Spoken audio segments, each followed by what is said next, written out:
Olá, galerinha do nono ano. Estamos de volta para mais uma aula de Geografia. Eu sou o professor Ilbson do Nascimento, seu professor de Geografia, e eu vou prosseguir com as nossas atividades aqui no nono ano. Vamos verificar o objeto de conhecimento da nossa aula. Estamos na aula de número 23 e ela tem como objeto de conhecimento intercâmbios históricos e culturais entre Europa, Ásia e Oceania.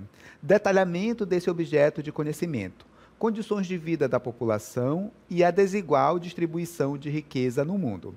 Agora que vocês já conhecem o objeto de conhecimento da nossa aula, bem como o seu detalhamento, a gente vai de conteúdo.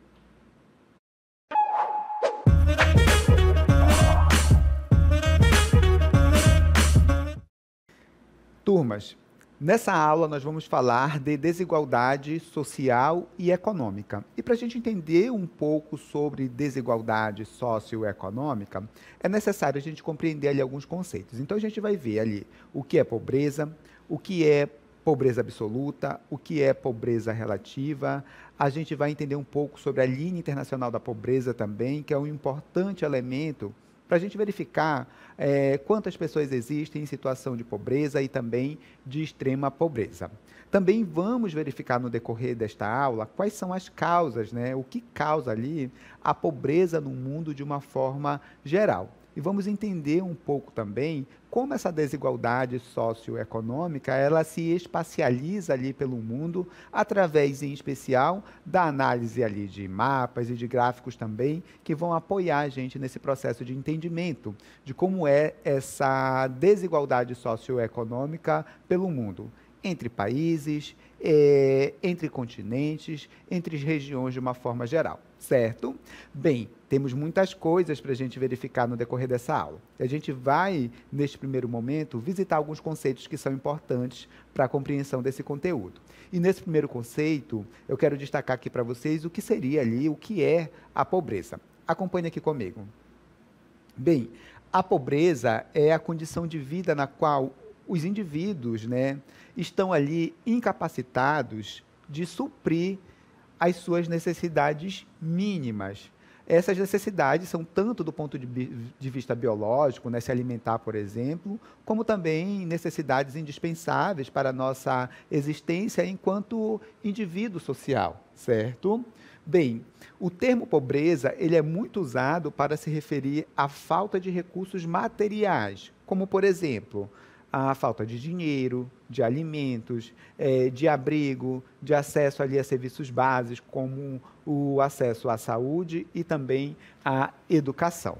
Bem, e aí, entendendo o que é a pobreza, que de uma forma resumida a gente pode dizer que é uma situação em que uma pessoa ou grupo não tem o acesso suficiente aos recursos básicos para viver, certo? Como alimentação, moradia adequada, acesso à saúde, educação, saneamento básico, emprego e também renda mínima para sobreviver, certo? Isso seria a pobreza. E a gente pode entender a pobreza como sendo pobreza absoluta e pobreza relativa, que são diferentes, certo? E a gente vai entender melhor essa diferença entre pobreza absoluta e relativa. Vamos começar com a pobreza absoluta. A pobreza absoluta, ela se refere à condição na qual uma pessoa, uma família ou um grupo de pessoas não possui os recursos materiais básicos, né? Ou seja, aquilo que é mais básico para uma pessoa sobreviver. Como, por exemplo, a alimentação, a moradia adequada, né, decente, o acesso à água potável, o saneamento básico, né, a falta de acesso a saneamento básico, a falta também de acesso à saúde e à educação. Então, quando o indivíduo ele não tem acesso a esses recursos materiais que são básicos para a nossa existência enquanto indivíduo, né, a gente diz que a pessoa está na pobreza absoluta, certo? E nós temos também a chamada pobreza relativa. E qual a diferença, professor, entre pobreza absoluta e relativa? É que na pobreza relativa, ela é definida em relação ao contexto social e econômico no qual o indivíduo, né, ou os indivíduos, ou as pessoas, elas estão ali inseridas, certo? Então, funciona mais ou menos assim. A pobreza relativa acontece ali quando uma pessoa tem menos recursos, renda, acesso à saúde, educação, a lazer, do que as pessoas que estão ali no seu entorno, certo?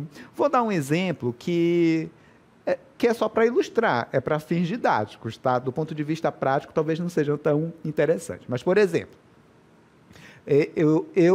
quando como pobreza relativa, né? Quando me comparo, por exemplo, com a um bilionário tipo Elon Musk, obviamente, eu sou pobre, né, gente? Conforme vocês já conseguem observar, ele tem muito mais acesso do que eu, por exemplo, a serviços como segurança, saúde, educação, moradia, com mais infraestrutura, enfim, deu para entender?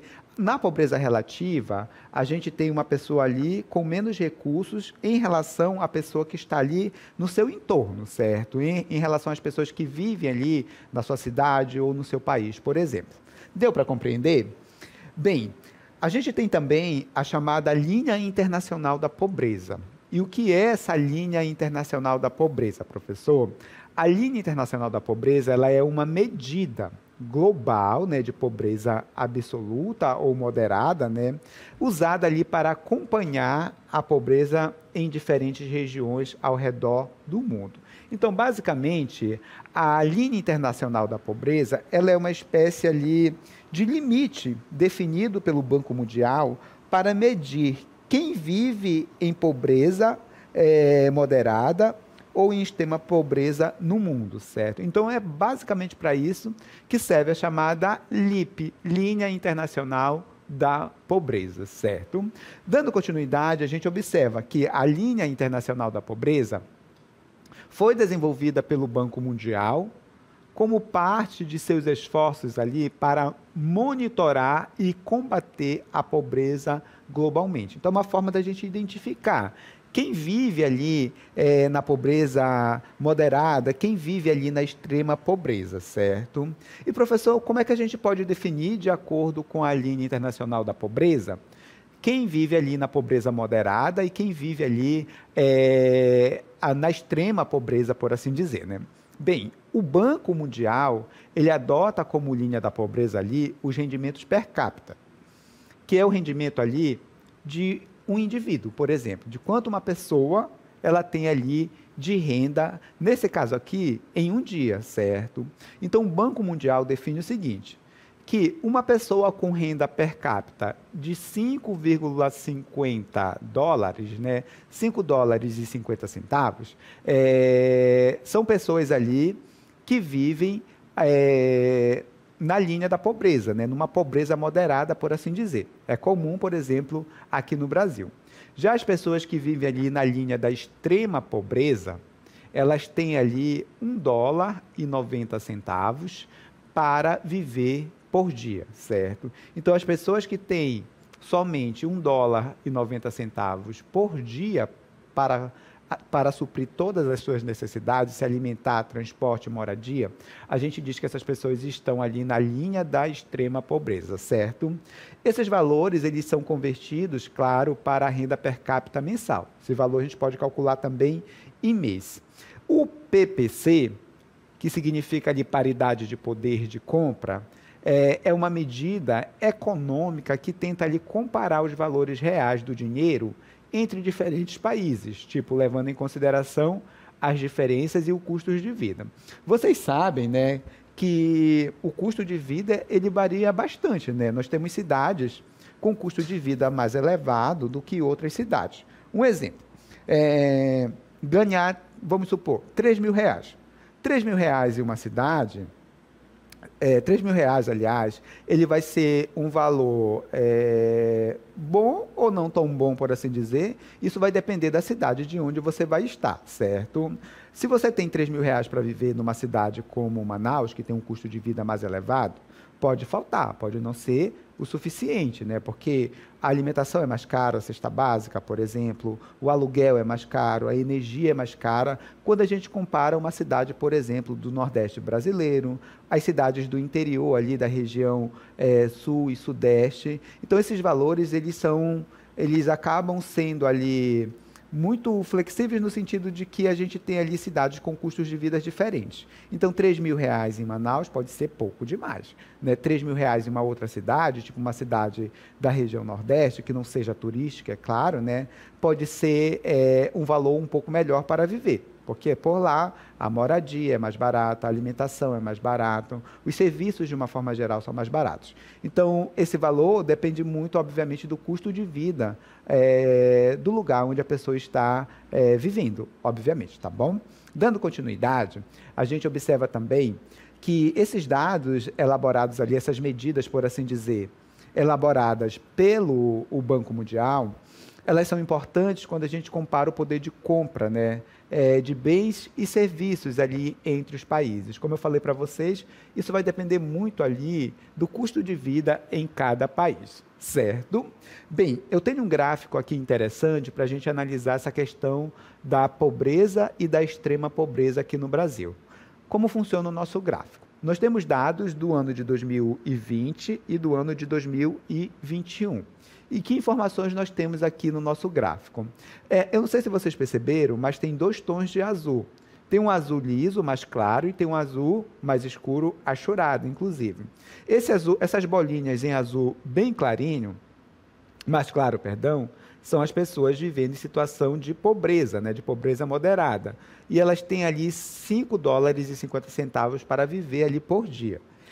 Esse azul mais escuro aqui, essas bolinhas nesse tom de azul mais escuro, estão as pessoas vivendo em extrema pobreza, que só tem US$ 1,90 ali para sobreviver por dia, certo? Então, o que a gente observa? Que no ano de 2020, aqui no Brasil, a gente tinha quase 51 milhões de pessoas aqui vivendo na pobreza. Turma, é muita gente, né? Para um país como o Brasil, que figura entre as 10 maiores economias do mundo, né? É um dos maiores produtores de alimentos do mundo, ter quase 51 milhões de pessoas na pobreza é algo que a gente deve repensar, certo? E em 2020 também, a gente tem um pouco mais de 12 milhões de pessoas vivendo na extrema pobreza aqui no Brasil. Assustador, né?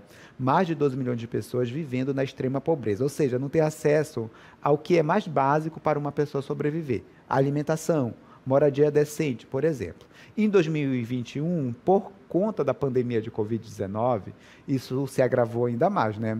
Olha só, a quantidade de pessoas na pobreza subiu para mais de 62 milhões de pessoas aqui no Brasil, né? E na extrema pobreza, para mais de 17 milhões de pessoas. Então, a gente observa que o Brasil ele é marcado ali pelas desigualdades sociais e econômicas, com um quantitativo muito grande de pessoas vivendo ali em pobreza ou na extrema pobreza, certo?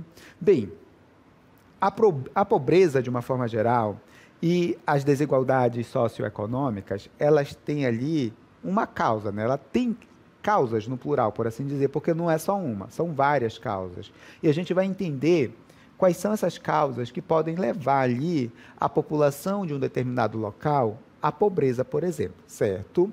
Nós temos os fatores políticos legais, né? Por exemplo, a corrupção é um problema muito sério. No Brasil, por exemplo, parte dessa desigualdade social e econômica, parte dessa pobreza vivenciada por parte da população, é porque os recursos financeiros que deveriam ser destinados à população não chegam até a população de fato, né? Acaba sendo desviados ali dentro da estrutura política que nós temos no nosso país, infelizmente, certo?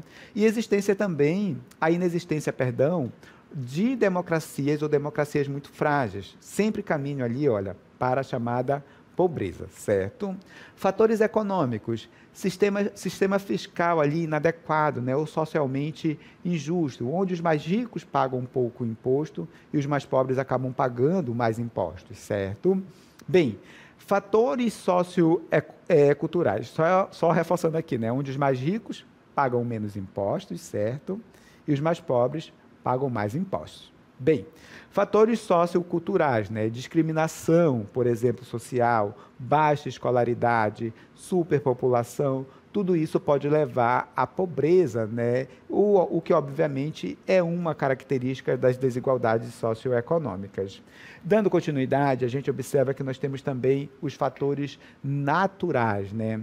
Os desastres naturais, eles também acabam levando a população de um determinado local para a pobreza e acentuando também as desigualdades sociais e econômicas, né? O terremoto que devastou o Haiti é um exemplo, né, de como desastres naturais, né, acabam ali interferindo na dinâmica econômica, social de um determinado país. E fatores históricos, colonialismo, por exemplo. O Brasil foi colonizado pelos portugueses, né? E boa parte dos problemas que nós temos hoje, como os latifúndios, como a desigualdade socioeconômica, são heranças ali do período colonial.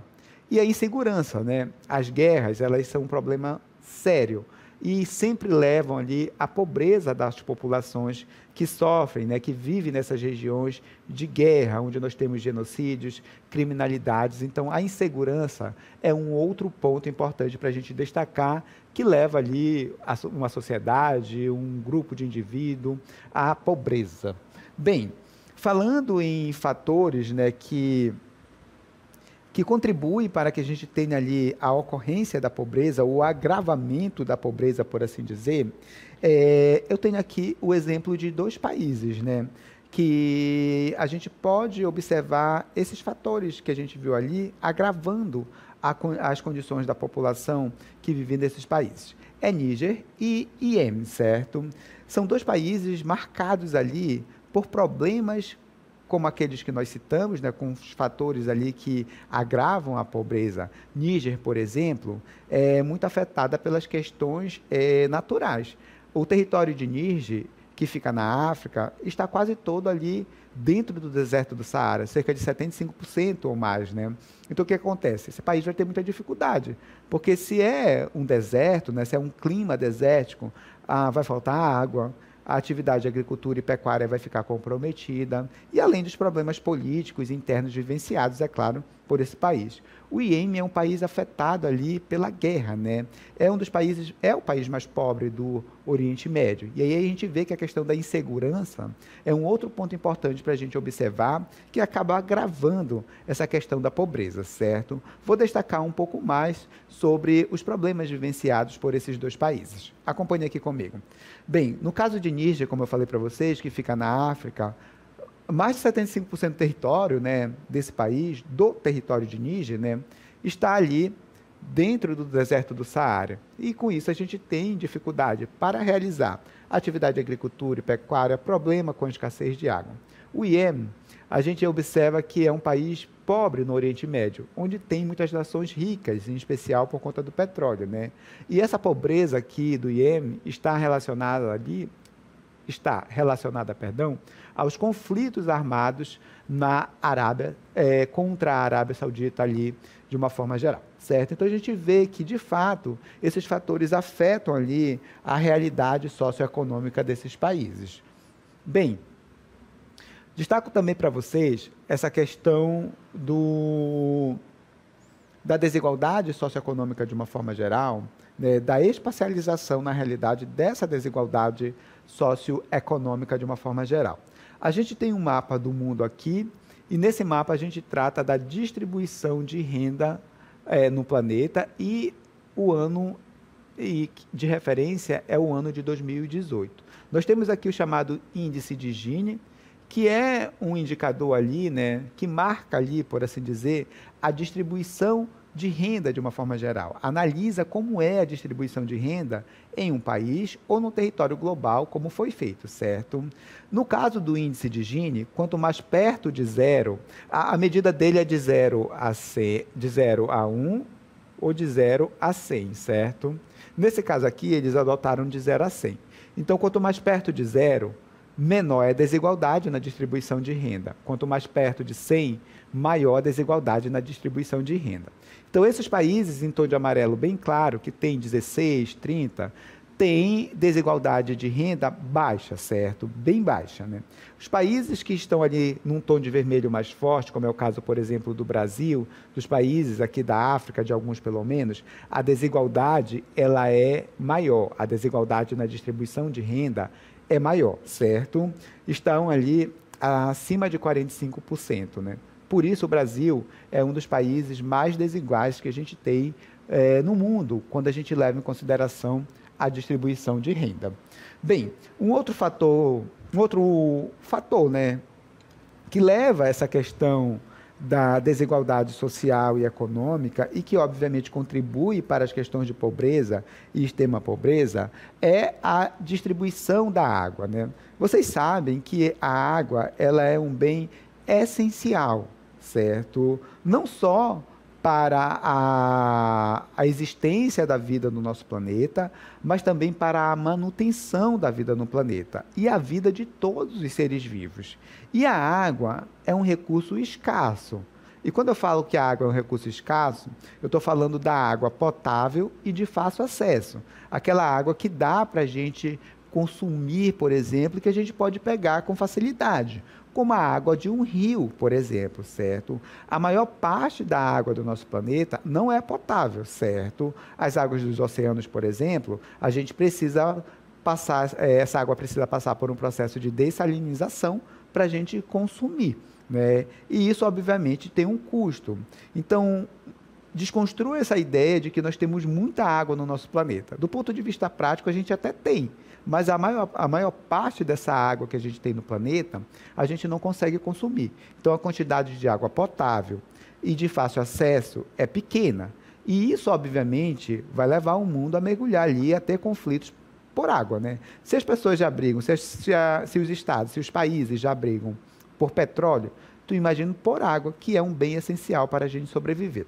Acompanhe aqui comigo algumas informações importantes. Vamos lá.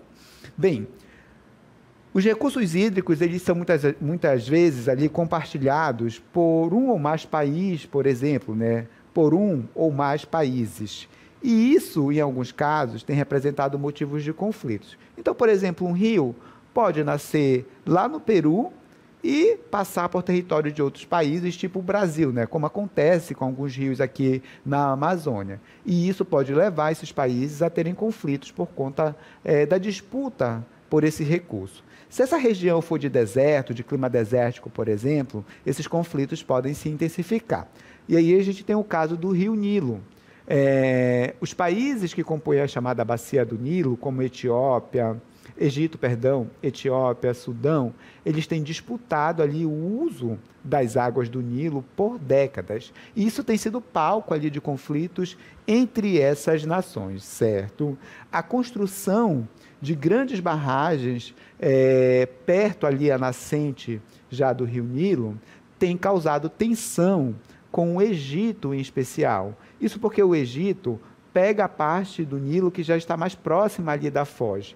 E a água do Nilo é de fundamental importância para o Egito, porque é através das águas ali do Nilo que o Egito realiza ali a irrigação de suas lavouras, o abastecimento de água potável da população, gera também energia hidrelétrica. Então, quando os países como Etiópia, por exemplo, constroem uma barragem lá perto da nascente, né, do rio Nilo, pode deixar o pessoal no Egito, onde o rio Nilo vai desaguar, né, sem essa água. E isso, obviamente, gera muitos pontos de tensão entre esses países, certo? Bem, alguns países sofrem ali com a carência de água potável, em especial os países que estão em regiões de clima semiárido ou desértico.